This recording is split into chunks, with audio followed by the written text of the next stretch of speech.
ये है माई smart support YouTube channel जिसपे करीब 14 लाख सब्सक्राइबर्स है और वही दूसरी तरफ ये एक चैनल है जयेश जिसपे 60,000 सब्सक्राइबर्स है। और इनमें से एक चैनल महीने का 3 लाख रुपए कमाता है और एक चैनल महीने का सिर्फ 38,000 रुपए कमाता है। और उतना मुश्किल नहीं है ये गेस करना कि इनमें से कौन 3 लाख कमाता होगा और कौन 38,000 रुपए कमाता होगा। माई स्मार्ट सपोर्ट महीने का 3 लाख और जयेश महीने का 38,000, है ना?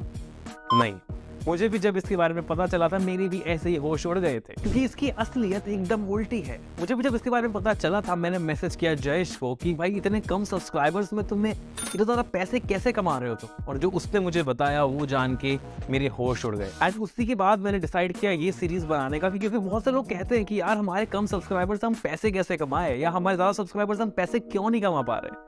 इस पूरे सीरीज में हम उसी के बारे में बात करने वाले हैं क्योंकि ऐसा भी नहीं है कि आपको इतने पैसे कमाने के लिए 60,000 कम से कम चाहिए, क्योंकि उसने मुझे एक ऐसा भी उदाहरण दिया जहां पे एक इंसान के सिर्फ 8,000 सब्सक्राइबर्स है और वो 1.5 लाख रुपए कमा रहा है अपने यूट्यूब चैनल से। विश्वास कर सकते हैं आप? क्योंकि जो भ्रम होता है लोगों के मन में जितने ज्यादा सब्सक्राइबर्स है किसी की उसकी उतनी ज्यादा इनकम होगी, उतनी ज्यादा अर्निंग होगी, ये टूट चुका है ये जानने के बाद। तो इस सीरीज में हम वही बात करने वाले कि कम सब्सक्राइबर्स होने के बावजूद भी ज्यादा पैसे कैसे कमाए जाए।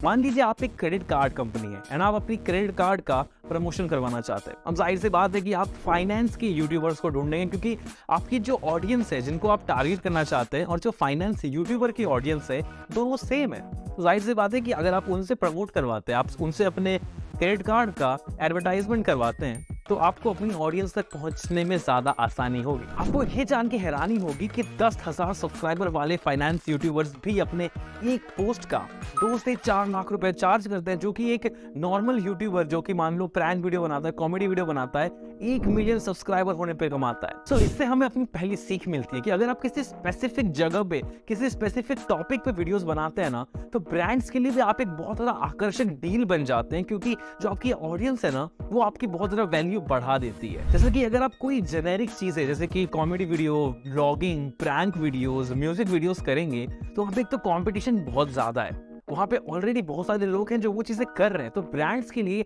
ऑप्शन बहुत ज्यादा हो जाते हैं, इसलिए आपको पैसे भी बहुत कम मिलते हैं। अब इसके साथ साथ आपको इस भी चीज का ध्यान देना है कि आपका जो कंटेंट है वो एडवर्टाइजर फ्रेंडली होना चाहिए। मैं आपको इसका मतलब समझाता हूँ। मान लीजिए आपका जो कंटेंट है उसमें आप पॉलिटिकल पार्टी या फिर किसी रिलीजन का मजाक उड़ा रहे हैं, किसी समूह के लोगों का मजाक उड़ा रहे हैं, तो जाहिर सी बात है कि ब्रांड्स आपके साथ नहीं जुड़ना चाहेंगे, क्योंकि अगर आप इतनी ज्यादा अनुचित बात करेंगे तो उसका प्रभाव उस ब्रांड पे भी पड़ेगा जो आपके साथ जुड़ा हुआ है। मतलब खुद ही सोचिए, अगर आप किसी के साथ जुड़े हुए हैं तो आप पे लगे हुए लांछन उस ब्रांड पे भी लगेंगे ना, तो क्यों ही कोई जुड़ना चाहेगा आपके साथ। इसलिए कोशिश कीजिए कि इन विवादों से दूर ही रहिए, क्योंकि विवाद आपको एक समय के लिए चर्चा में जरूर रख देंगे लेकिन लॉन्ग रन में, लंबे समय में आपको ज्यादा फायदा नहीं देंगे, बिकॉज कोई आपके साथ जुड़ना ही नहीं चाहेगा। बहुत से लोग अपने पोटेंशियल को पहचान ही नहीं पाते। फर्ज कीजिए आपको 2 ऑप्शन दिया जाए, 10 लाख रैंडम सब्सक्राइबर कहीं से भी आ गए या फिर 10,000 वफादार सब्सक्राइबर। और जाहिर सी बात है आप 10,000 वफादार सब्सक्राइबर्स ही चुनोगे। इंस्टाग्राम पे, यूट्यूब पे, किसी भी सोशल मीडिया प्लेटफॉर्म पे अगर आपकी रील, आपके शॉर्ट्स वायरल हो गए और आपके फॉलोअर्स बढ़ जाएंगे तो आप तो यही सोचोगे ना कि जो आपकी अगली रील है, आपकी जो अगली शॉर्ट है उस पर भी उतने ही व्यूज आएंगे, या अब तो ज्यादा नहीं क्योंकि अब फॉलोअर्स बढ़ चुके। काश ऐसा होता। इसलिए मुझे यूट्यूब काफी ज्यादा पसंद है क्योंकि यहाँ पे लोग आपके 15 सेकंड की रील या 15 सेकंड का कंटेंट देख के आपको सब्सक्राइब नहीं करते, आपके 15 मिनट की वीडियोस देख के आपको सब्सक्राइब करते हैं। और जो इतना आपका वीडियो कंटेंट कंज्यूम कर चुका है, आपके सारे वीडियोस देख चुका है, फिर आपको अगर सब्सक्राइब कर रहा है, वफादार तो वो होगा ही। तो अब जब हमारे पास वफादार सब्सक्राइबर्स आ चुके हैं तो क्यों ना इनसे पैसे बनाए जाए। देखिए ब्रांड्स तो सबके पास आते हैं, आपके पास है, लोगों के पास भी जाएंगे, लेकिन सिर्फ ब्रांड्स पे निर्भर होना जरूरी है नहीं ना। तो ऐसे में मैं आपको सजेस्ट करूंगा अफिलिएट मार्केटिंग। क्या होता है अफिलिएट मार्केटिंग, पहले इसके बारे में जान लेते हैं उदाहरण के माध्यम से। काफी सिंपल है। मान लीजिए आपके दोस्त ने एक मशीन बनाई 10,000 रुपए की जो कि एक प्रॉब्लम को सॉल्व कर सकती है। उसने आपको कहा कि अगर तू इसे बिकवा सकता है मैं तेरे को 1,000 रुपए दे दूंगा। आप जानते हैं कुछ लोगों को जिन्हें आपके हिसाब से इस चीज में दिलचस्पी होगी, तो आप गए उनके पास, आपने बोला देखो ये एक प्रोडक्ट है, तुम्हें खरीदना है तो खरीद लो, तुम्हारी ये वाली प्रॉब्लम सॉल्व कर देगा। उन्होंने आपसे खरीदा और आपके दोस्त ने आपको 1,000 रुपए दे दिए। तो यहाँ पे क्या हो रहा है, एक जन को एक प्रोडक्ट बेचना था, आप मीडिएटर बने, आप बीच में दलाल बने, आपने उसे बिकवा दिया एंड आपको आपका कमीशन मिल गया। इसे ही कहते हैं एफिलिएट मार्केटिंग। सो करना आपको यह है कि आपको वीडियोस बनानी है उन चीज के बारे में जो कि आपके फील्ड से, जिसके बारे में आप वीडियोस वैसे भी बनाते हो, उसी फील्ड में देखो कोई प्रोडक्ट हो, कोई कोर्स हो, कुछ भी अगर आप बेच सकते हैं उसे बेचिए और डिस्क्रिप्शन में कहीं भी आप लिंक दे दीजिए। आपको बस प्रोत्साहित करना है सामने वाले को उस चीज को खरीदने के लिए। जैसे ही वो खरीदेंगे आपको आपका कमीशन मिल जाएगा। अब आप बोलेंगे ठीक है समझ गया, बट ये लिंक कैसे मुझे मिलेगी? काफी आसान है। कोई भी प्रोडक्ट जो आपको बेचना है उसका नाम सर्च कीजिए और आगे में लगा दीजिए अफिलिएट प्रोग्राम।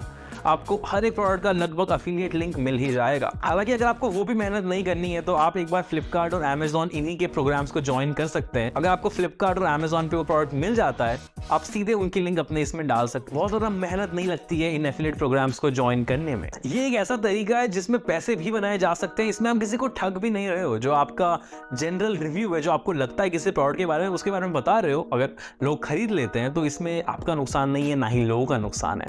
बहुत से लोग इस चीज़ का इस्तेमाल ही नहीं करते हैं। आपको वो गलती नहीं करनी है।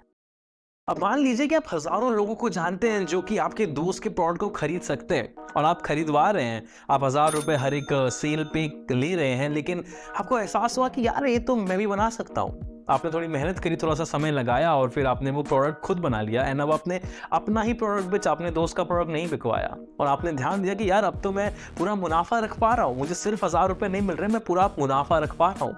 तो ऐसा क्यों ना करा जाए? ये सेम ख्याल आपको लग रहा होगा कि बहुत से लोगों के दिमाग में आता है, बिल्कुल आता है। लेकिन क्या आप ज्यादातर यूट्यूबर को ये चीज करते हुए देखते हैं? बहुत कम लोग को आप ये देखते होंगे करते हुए। अगर आप में क्षमता है किसी सामान को बिकवाने की, तो आप खुद ही उसे बना के क्यों नहीं बेच सकते? काफी यूट्यूबर्स को आप देखते होंगे अपनी मर्चेंडाइज बेचते हुए, जैसे कि टी शर्ट, हुडी, मग, पेन, कुछ भी बेच देते हैं वो अपना सामने लोगो लगा के। लेकिन मैं आपको वो बेचना सजेस्ट नहीं करूंगा, क्योंकि यहाँ पे बहुत ज्यादा झंझट है। ऊपर से आप सारी चीजें अपने आप कर पाओगे नहीं, आपको कोई पार्टनर लेना पड़ेगा, फिर वो अपना कमीशन खाएगा। और फिजिकल प्रोडक्ट्स में ना उतना ज्यादा मुनाफा नहीं देखने को मिलता है। मेरा सुझाव रहेगा अपना कोर्स निकालने का। अब देखिए, जो चीज भी आप सिखा रहे हैं अपने यूट्यूब चैनल पे, वो लोग देख रहे हैं ना, मतलब उन्हें इंटरेस्ट है उस चीज पे, तो क्यों ना इसका कोर्स बनाया जाए जो और इन डेप्थ चीजें। क्योंकि जाहिर सी बात है कि बहुत सारी चीजें जो आप वीडियोस बना रहे हैं उसमें बहुत सारे लेयर्स हैं, बहुत नीचे तक की आपको नॉलेज है।